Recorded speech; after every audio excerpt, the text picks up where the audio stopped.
अभी BSc nursing कर रहे हैं, क्या वो आर्मी नर्स नहीं बन सकते हैं? तो आर्मी नर्स कैसे बने, मिलिट्री नर्सिंग सर्विस फॉर्म कौन भर सकता है, कैसे भर सकते हैं, क्या एलिजिबिलिटी क्राइटेरिया होता है, और कैसे इंटरव्यू प्रोसेस होती है, सारा चीज इस वीडियो में डिस्कस करेंगे। और क्या जॉब सैलरी डायरेक्ट लग जाती है, नीट जरूरी है या नहीं जरूरी है, या फिर जो बीएससी नर्सिंग में एडमिशन ले चुके हैं वो नर्स आर्मी नर्स बन सकते हैं या नहीं बन सकते हैं। आज की वीडियो में यही सारा चीज डिस्कस करेंगे। So let's start the video. Hello everyone, welcome to Prakash nursing academy, my self कौमी प्रकाश। तो फर्स्ट हम लोग डिस्कस कर लेते हैं। मैं एमसीबीएससी नर्सिंग के ऊपर वीडियो डाली थी, तो कुछ लोगों का मिलिट्री नर्सिंग सर्विस के ऊपर कुछ डाउट था, तो मैं सोची कि एक वीडियो बना देती हूँ ताकि आपका सारा डाउट क्लियर हो जाए, और इसमें सारा डाउट मैं आपको क्लियर करूंगी। और बेसिकली इस वीडियो में ये बात करूंगी कि आप कब एमएनएस का फॉर्म जो है वो आपको भरना चाहिए, या फिर बीएससी नर्सिंग में आ गए हैं तो आप आर्मी नर्स कैसे बनिएगा, क्राइटेरिया क्या होगी। तो सबसे पहले जो एमएनएस का क्राइटेरिया है वो अभी आप 12th पास किए, उसमें आपका फिजिक्स केमिस्ट्री बायोलॉजी होना चाहिए। वो भी आप जो है वो रेगुलर अटेंडेंस के साथ, ऐसा नहीं कि आप ओपन बोर्ड से 12th क्लास किए हैं तो नहीं चलेगा। और आपके 12th में 50% आना चाहिए, इतना आपको जरूरी है 12th के लिए। अब आपको क्या करना है, नीट का फॉर्म भरना बहुत जरूरी है। जैसे कि अभी आप वीडियो देख रहे हैं तो अभी भी नीट के फॉर्म के लिए डेट है, आप जरूर भरिएगा। उस एग्जाम में मार्क्स के बेसिस पे ही आप एमएनएस का फॉर्म फिलअप कर सकते हैं। तो क्या करना है आपको, अभी 12th का एग्जाम हो गया, आपका रिजल्ट आए या ना आए, आपको नीट का फॉर्म भरना है अगर आपको मिलिट्री नर्सिंग बनना है, करना है तो इसमें नीट में क्या होता है कि अगर वहां पे आपका 400 प्लस मार्क्स आता है तो इसी के बीच में एक कट ऑफ रैंक आती है, वही लोग फॉर्म फिलअप कर सकते हैं। तो ये चीज का आपको ध्यान रखना होगा। आप अगर बीएससी नर्सिंग का तैयारी कर रहे हैं एंट्रेंस एग्जाम का, या फिर नीट का तैयारी कर रहे हैं, और आपका आगे बताऊंगी कि सारा चीज सही है, तो आप एमएनएस का फॉर्म जरूर भरिएगा। सबसे पहले नीट का फॉर्म भर दीजिए, एग्जाम दे लीजिए। आपके पास अगर है कॉन्फिडेंस कि मैं 400 प्लस ला सकती हूँ तो आप फॉर्म भरिए। इसके बाद आपको क्या करना होगा, जैसे कि जून में रिजल्ट आता है तो जून या जुलाई में एमएनएस की वेबसाइट पे एमएनएस का फॉर्म आता है। अगर वैसे इंटरेस्टेड इस वीडियो में बहुत सारे लोग रहे तो मैं जब फॉर्म आएगा सारा अपडेट आपको देती रहूंगी। तो एमएनएस का फॉर्म आएगा और वही नीट में आपका इतना 400 प्लस अगर मार्क्स है तो आपका फॉर्म फिलअप करवाया जाएगा। और 12th का जो क्राइटेरिया वो सारा चीज पूरा कर लिए। तो अब हम लोग देख लेते हैं एज कितना होना चाहिए। एज लिमिट के लिए मैं आपको अपने फोन से बता देती हूँ। सो एज लिमिट के लिए 1 अक्टूबर 2000 से 30 सितंबर 2008 तक अगर आपका डेट ऑफ बर्थ है तो ही आप एग्जाम का जो फॉर्म फिलअप है ये 2025 में आप कर पाइएगा। तो ये हो गया। अब हम लोग देख लेते हैं कि कितने कॉलेजेस हैं। तो इंडिया में सिर्फ 6 कॉलेज, इसमें सीट जो है वो टोटल 220 है। सो इतने बच्चे एमएनएस के एग्जाम में, जैसे कि पहले आप नीट में क्वालिफाई किए, फिर एमएनएस में क्वालिफाई कीजिएगा, इसका मैं सारा चीज प्रोसेस आपको बताऊंगी।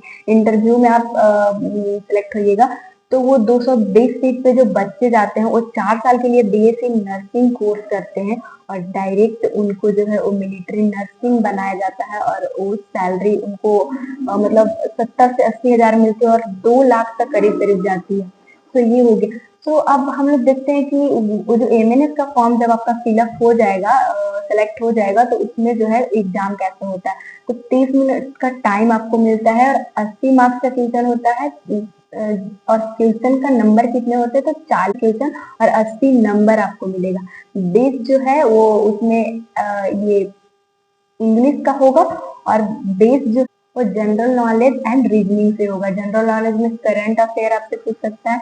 अगर ये चीज आपका पूरा हो गया तब आपका इंटरव्यू होगा। इंटरव्यू में कैसा क्वेश्चन होगा, तो इंटरव्यू सबसे पहले एक है कि इंग्लिश में ही देना होता है।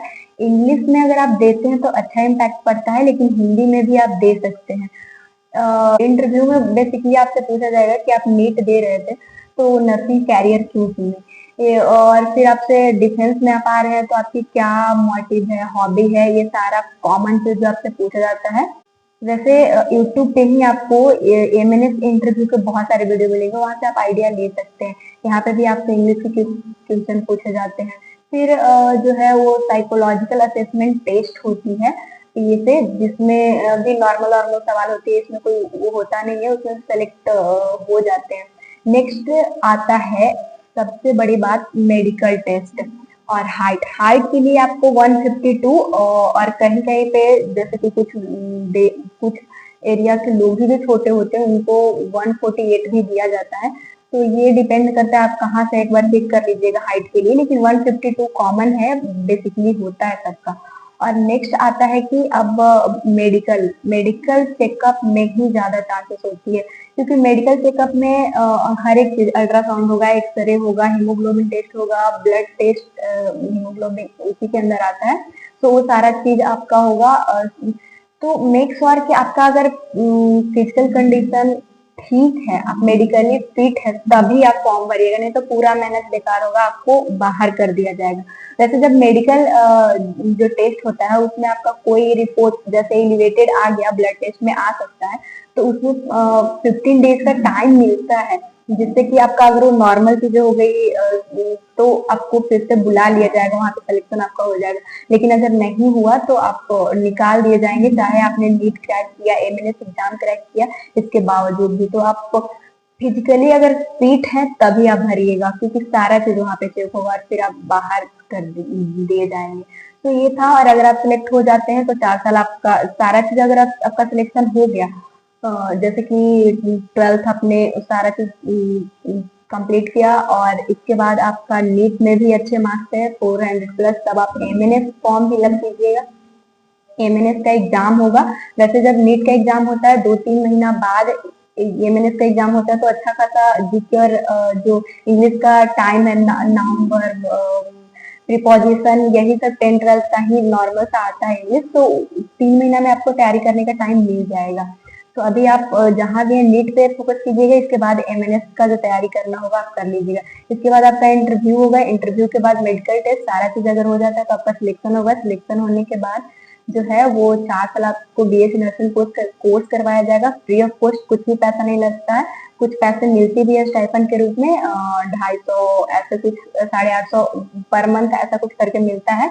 और इसके बाद जो है वो तुरंत आपको जैसे ही आपका बीएससी नर्सिंग कोर्स कंप्लीट होगा, फिर आपको 70 से 80 हजार वहां पे पैसे मिलने लगते हैं, आप गवर्नमेंट जॉब में लग जाते हैं। इसके बाद सैलरी बढ़ते जाती है, मेजर है सबका पोस्ट आपको मिलने लगता है, और 2 लाख तक इसका जो है वो सैलरी जाता है।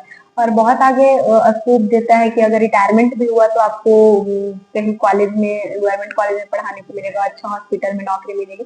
तो ये सारा चीज जो कि मिलिट्री नर्सिंग सर्विस के अंदर आप सिलेक्शन में पा सकते हैं, और बहुत अच्छा अपॉर्चुनिटी है।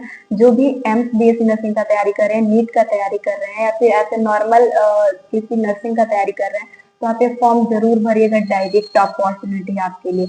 अब एक लास्ट, कि इस फॉर्म को बॉय नहीं भर सकते हैं, सिर्फ और सिर्फ लड़कियों के लिए है। और नेक्स्ट आता है कि क्या जो अभी बीएससी नर्सिंग कर रहे हैं, क्या वो आर्मी नर्स नहीं बन सकते हैं? तो आप बन सकते हैं। वैसे इसके लिए मैं सेपरेट वीडियो अगर आप चाहते हैं तो बता दूंगी, हाइट कितना चाहिए इसमें। बेसिकली इसमें 4 साल का आपके पास डिग्री होना चाहिए आपके हाथ में, और वो भी आप आईएमसी अप्रूव्ड कॉलेज से अगर आपने बीएससी नर्सिंग किया है, तभी आप मिलिट्री नर्सिंग का वो एक फॉर्म ही आता है, उसको भर के जब आप सेलेक्ट होइएगा तो वहाँ पे आप एक आर्मी नर्स बनते हैं, और बहुत अच्छा जॉब अपॉर्चुनिटी होता है। तो होप कि आपका सारा डाउट क्लियर हुआ होगा। आज के लिए बस इतना ही। अगर आप नर्सिंग से रिलेटेड और भी अपडेट चाहते हैं तो चैनल को सब्सक्राइब कर लीजिएगा, नोटिफिकेशन बेल को ऑन कर लीजिएगा। कोई भी डाउट बच गया हो तो कमेंट बॉक्स में पूछिएगा, और अगर वीडियो अच्छा लगा हो तो लाइक कीजिएगा, और जिनको ये जरूरत हो शेयर जरूर कीजिएगा। थैंक्स फॉर वॉचिंग, मिलेंगे नेक्स्ट वीडियो।